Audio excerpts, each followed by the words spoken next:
Me a little bit about this one. Camera's already rolling. My name is Tak. And I'm Perla, and we have purple sarcoma, which is a type of cancer that usually you can get it from AIDS, and it affects your skin. Like you get lesions on your skin, and since the cancer, like it can kill you.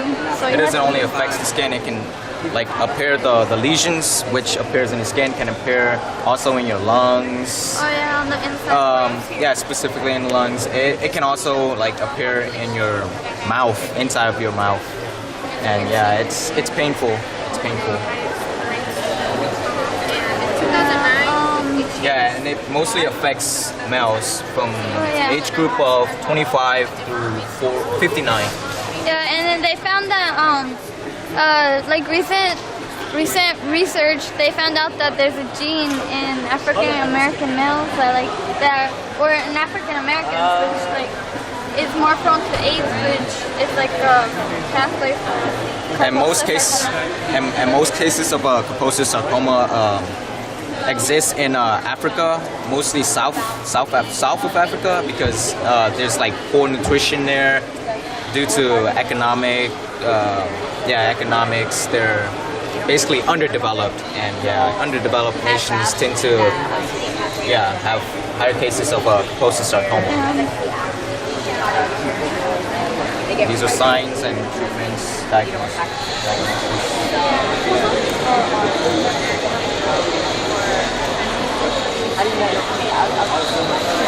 All right, thanks.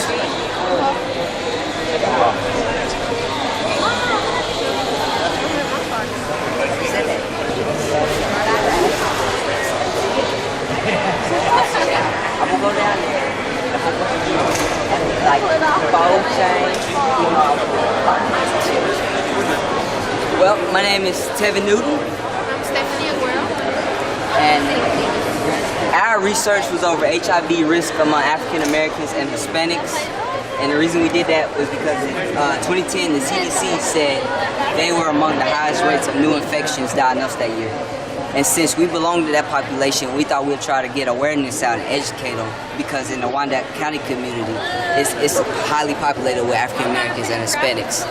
And since they have lower socioeconomic status, they have less access to education and healthcare. So we wanted to try to at least provide some resources and get them that awareness and teaching. And here on the graphs, it shows the differences between the different races, and here you can see that blacks and Hispanics are usually the highest ones out of the United States. In 2010 they had the highest rate in HIV, and then from 2009 2010 you can see how the numbers change.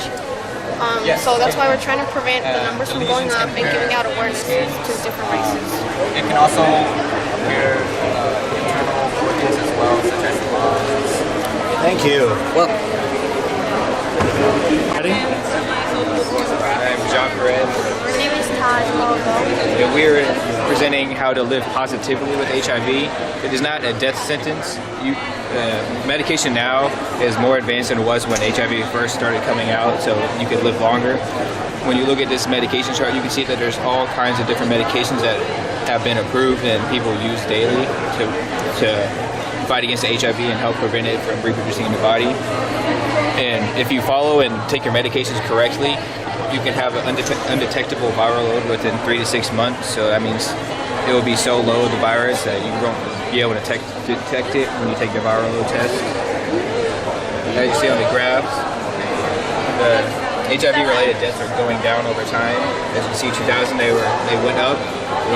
Over time, they're starting to go down as more and more medications become available.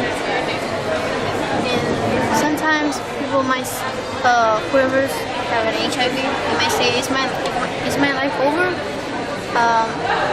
No, it's not over. And according to New York City Department of Health, they say to keep yourself healthy, and you should see your doctor.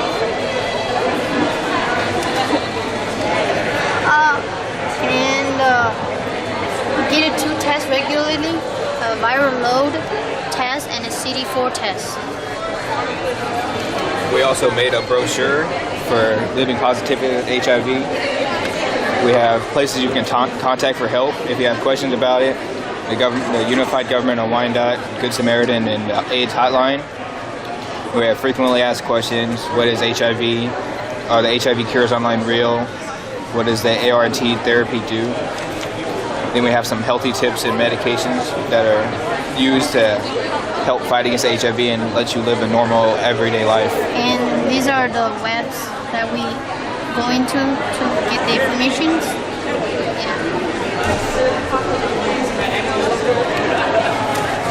Thank We have you. a Spanish one too if you want to look at that. What's that? We have one in Spanish if you want to look at that too.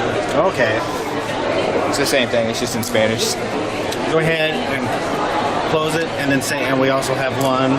And we also have one that we translated into Spanish for those that do not speak English. What are you laughing for, Stephanie? As you can see, it covers the same information. It's just translated more effectively so you'll be able to understand it better.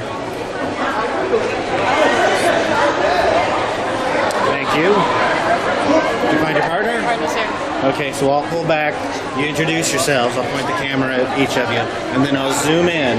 And when I zoom in, then you start telling me about what it's all about. Okay. It's already running. Who wants to go first? Who wants to stay first? Ready? Okay. Hello, my name is Stephanie Rodas. Hello, my name is Gisela Katsu. And our presentation is over the health disparities of perinatal HIV transmission and breastfeeding. Perinatal HIV transmission is when the mother passes on the HIV infection to the child through the placenta or through birth. There's about 6,000 to 7,000 women in the United States that give birth annually. And since the HIV epidemic in the early 1980s, 15,000 infants have been infected, and about 3,000 of those infants have actually died. Some of the things that can increase the risk of transmission to the child can be smoking, substance abuse, deficiencies in vitamins, malnutrition, other infections such as STDs. It also depends on the clinical stage of the HIV, such as the viral load. And another major factor is the breastfeeding, because if you breastfeed your child, it increases the risk by up to 15%. What decreases the risk of transmitting the infection to your child is if you're living a healthy lifestyle, trying to eat right, exercising, and you're also taking your antiretroviral medications. Also, some women, they choose to have their vaginas washed out with microbicides, and it helps to decrease the secretions that the woman gives out during labor. And others actually choose to have a cesarean because it decreases the amount of liquid that the baby has to touch. It's also imperative that the mother go and take symptoms counseling, because the mother who is HIV positive can have a child that is born prematurely, or she can have a miscarriage. And the purpose of this presentation is to express the health disparities of perinatal HIV transmission and how some women do not have access to clean supplies and are forced to breastfeed their child. The breastfeeding is the #1 case of transmission to children in developing countries such as Kenya and many African countries. Mothers in developing countries can afford breast milk because sometimes they can access to clean water or the formula or most of the equipment. In most developing countries, there is stigma against not breastfeeding. A mother who chooses not to breastfeed her child is pretty much putting up a banner saying that she is HIV positive. Here in the United States, there are alternatives to breast milk. A mother can use milk formulas to feed infants and donate breast milk, so they have a lot of access to clean materials and formula and all the needs they need to have a healthy children or babies. The infant replacement feeding options, there are commercially prepared formulas, home prepared formulas, exclusive breastfeeding with early cessation. There is a 6-month time frame, and it does not eliminate the risk. Heat treating breast milk using the breast pump to collect breast milk. You can heat the milk to 62.5 degrees Celsius for 30 minutes and then cool. This is a variable way to kill the virus.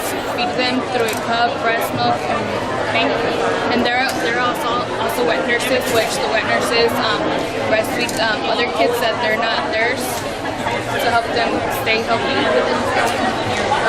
The concentrations of the alternatives, the loss of nutritional requirements only gained through breast milk, and there are also bacterial infections, and baby will not receive protective antibodies from the mother breast milk, which help fight with infections. Not being able to have access to clean bottles or refrigerators, heating, or other things can bring other infections. And some recommendations for people who need to get tested for HIV viruses if they're planning to have children. You could ask local clinics for free, accessible voluntary counseling and testing. Ask your doctor for possible preventive methods of transmission. Also have a good hygiene when handling your child. And there's some locations where you can go to check for all of them. And as a conclusion, as seen through the graph, the sexual alarmist status greatly affects the prevalence of the HIV virus in young infants. It also is necessary to take action to increase the access to clean supplies, milk, etc. for mothers.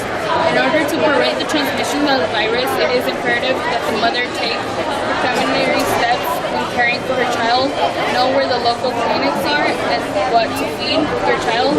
Remember, breastfeeding increases the risk of the HIV transmissions.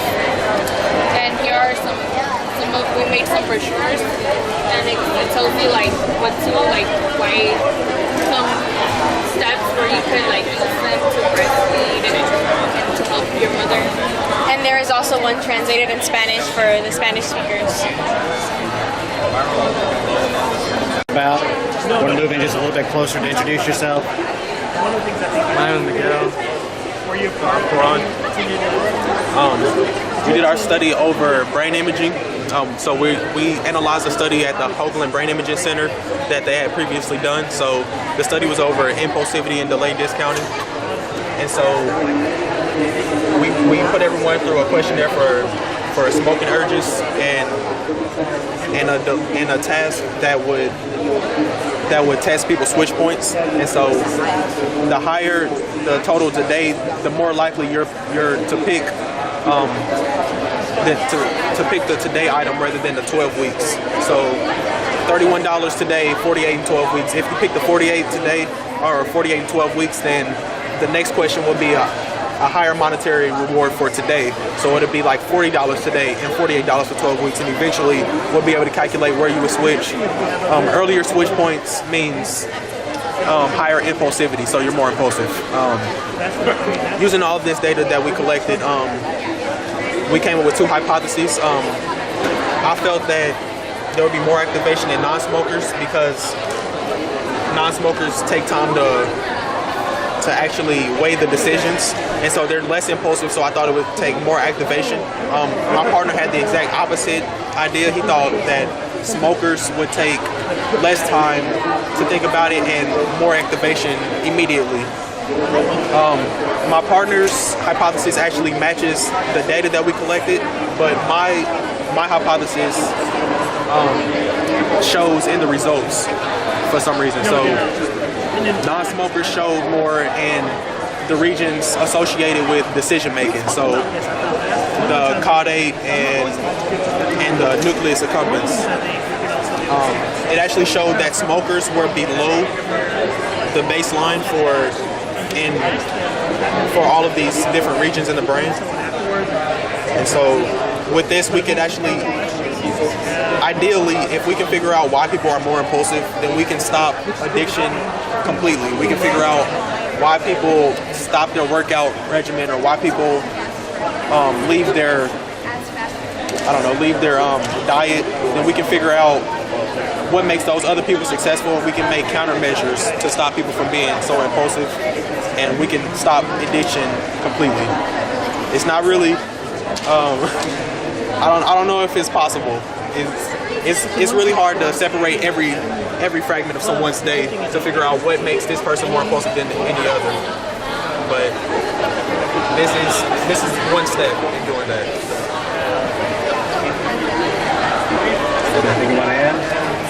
The task is over there. If you want to try it out, you can check it out. You can explain it. So yeah, basically they would put the people into the fMRI, and they'll have this little mirror, and they'll just look at the mirror, and this screen will pop up, and they'll just have like a little button in their hand. So whenever they want to choose a choice, they'll just press the button. So they'll do this for like about like an hour to 2 hours straight. And like it's like, I think it's 6 in each trial. So each time they just keep doing it and doing it over and over and over again. It's always random. It's always just changing up over and over again. And then once they're done, they just calculate how close the participant was. And these kids everything work out? That's good. Thanks, guys. All right, I'm going to look.